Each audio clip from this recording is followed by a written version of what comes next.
Hey everybody, it's Professor Parish, and we are on week 4, if you can believe it, of English 109. Crazy! We are officially into like a sixth of the way through class. In a couple weeks, it'll be like a fourth. Insane. So yeah, we're pretty much, well, no, we're actually fourth of the way through class, which is crazy, right? With week 4. I'm an English major, not a math major. So yeah, a fourth of the way through class. Crazy. Well, for English 109, I want to go ahead and go to our assignments and talk right into what we're doing this week. I'm recording this on Sunday night, so if you've not completed week 3, you'll notice I have not completed my thesis and outline assignment. You can see here that once you get the assignments done and they're graded, they'll show up as a little check mark here. If it's not, it will stay like that. Your thesis and outline is due tonight on Sunday by 11:55 p.m. And then let's talk about week 4. So week 4, there's only 2 assignments, but one of them, they're both different assignments than what we've been doing in the past. So the only reading assignment this week is actually, if you look ahead to week 5, what I've done is the weekly reading assignments. This is still split from week 3 and week 4. So the reading assignment is still the same. Still chapter 2, 21 pages 27 through 60. I split chapter 2 between weeks 3 and 4 because it's such a long chapter. I wanted to give you guys plenty of time to read through it. So if you've not looked at chapter 2, you need to look through it, because these reading chapters that I'm assigning to you all for English 109, there are going to be questions taken directly from the chapters themselves onto your midterm and final exam. And we'll go over that in a little bit more detail when it gets closer. But as long as you are skimming through and noting any like bold terms or anything that's, referenced specifically in the chapters, then you should be fine. So the 2 assignments for this week are your textbook activity number 1 and the discussion forum for week 4. So activity number 1, I've pulled it up right here. It is in your textbook. It's from chapters 30 and 31, pages 491 to 502. So I am asking you to look through and read those chapters. But again, it's only 9 pages. It's not anything crazy. And then on pages 498 and 499 in your textbook, for part 1, there is a review test. It's 15 questions. They basically just want you to show where capital letters are used properly. So tell me where things need to be capitalized. This should be a really easy assignment. You're just capitalizing proper nouns like names, places, cities, states, official titles. Like, for example, if you just say, my aunt, you don't capitalize it because it could be any aunt, right? Any aunt. But if I say Aunt Josie, I need to capitalize it because I'm putting aunt with an official name like Josie. So that goes with other nouns too. Like if I said the college president, I don't need to capitalize that because we don't know which one, right? But if I say President Rice, that means I need to capitalize it. So these questions, numbers 1 through 15, are just going to ask you to rewrite the sentence and capitalize the appropriate words, okay? And they go over this in chapters 30 and 31, the different types of words that you capitalize, the proper nouns, the city, states, titles, things like that. So that's part 1. And if I scroll down here to parts 2 and 3, activity 1 on page 501 is to write down the corrected mistakes for numbers 1 through 3. So you're going to write down, there's 2 in each sentence, which ones have been corrected. You're going to mark them here. And then activity 2, right after it, is going to be for extra credit. So you can write down the corrected mistakes for the abbreviated words, number 1 through 3, and that activity 2 will be extra credit for you. So if you want some extra points, this is your chance to get it.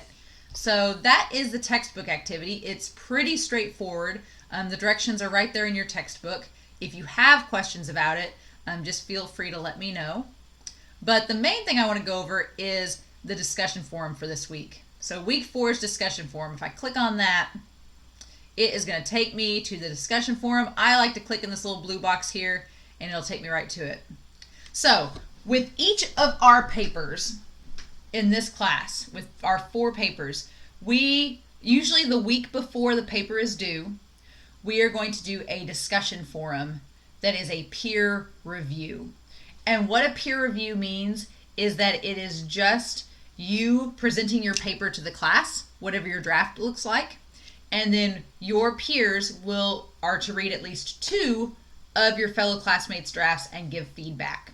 So it's a really cool chance. Students have told me that they tend to like this assignment because 1, it lets other people see their work, but 2, it allows myself, the instructor, as well as your peers, the chance to read your papers and give you feedback before you turn in the final draft. So it's kind of like a peer review and a revision before you even turn in the actual paper. So it's usually a nice thing to have an extra pair of eyes look at your paper, because often when we're writing, our brain skips over minor mistakes because our brain's focusing on other things. But a fresh pair of eyes will look at that and go, oh, hey, there's an error there that our brain may have just skipped over.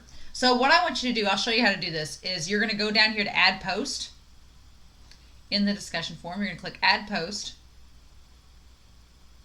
And of course, it's not letting me do this in student mode, so I'm going to switch back to regular mode and show y'all. Under week 4, if I go to Add Post, I can give it a subject line. In the actual body of the post, you can write whatever you want. You can say, hey, my paper is about describing my college dorm. Let me know if you see any grammar errors. Something like that. You can be as descriptive as you want with those instructions. And so what I want you to do is actually add the file from your computer. Do not copy and paste the paper into this post. Don't do it. Do not copy and paste the paper because it will destroy the formatting, and it will also prevent people from being able to edit it and give you feedback. So don't do it. I have students every semester that do it, and I'm like, no, I specifically said do not do that. What you want to do instead is go down here to the From My Computer button. You're going to click on that, and it's going to ask you to choose which file you want. So let's just say I go to this high school registration form. Okay. Now, I'm going to click Add, and you'll notice that now it has added the document in the form of this little blue link. So to let you know what this is going to look like, I will click Preview down here at the bottom. The blue button says Preview. Oh, I got to give it a subject. Paper number 1. So I'm going to click the Preview button. All right, and that's what it's going to show that my post is going to look like. It's going to have my description here, and then it's going to have the file that can be clicked on and edited. I'm going to cancel because I don't want this to actually be a thing. But if you think that looks good, you can click Submit, and that'll turn in your post. Okay, that's how I want you to submit your papers. Please make sure that they are either Word documents, PDFs, or that they are rich text files or RTF files that any program can open. I don't have a Mac, and the school does not have a Mac either. So if you turn it in as a Pages format, I can't open it, and I'll tell you to resubmit it in the proper format.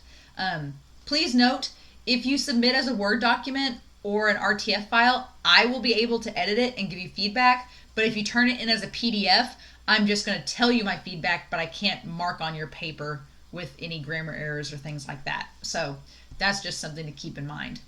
But that's basically it. Just you turning in your paper, and then you need to read at least 2 peers' papers by Sunday. So your paper draft is due Friday. Your peer paper responses must be due by Sunday.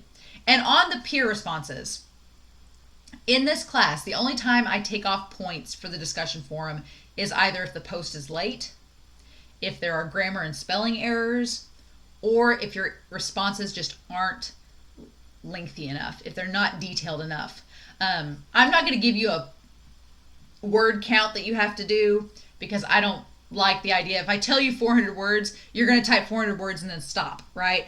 I would rather you give me a substantive answer that has enough substance but isn't limited to a word count that I've just arbitrarily given you.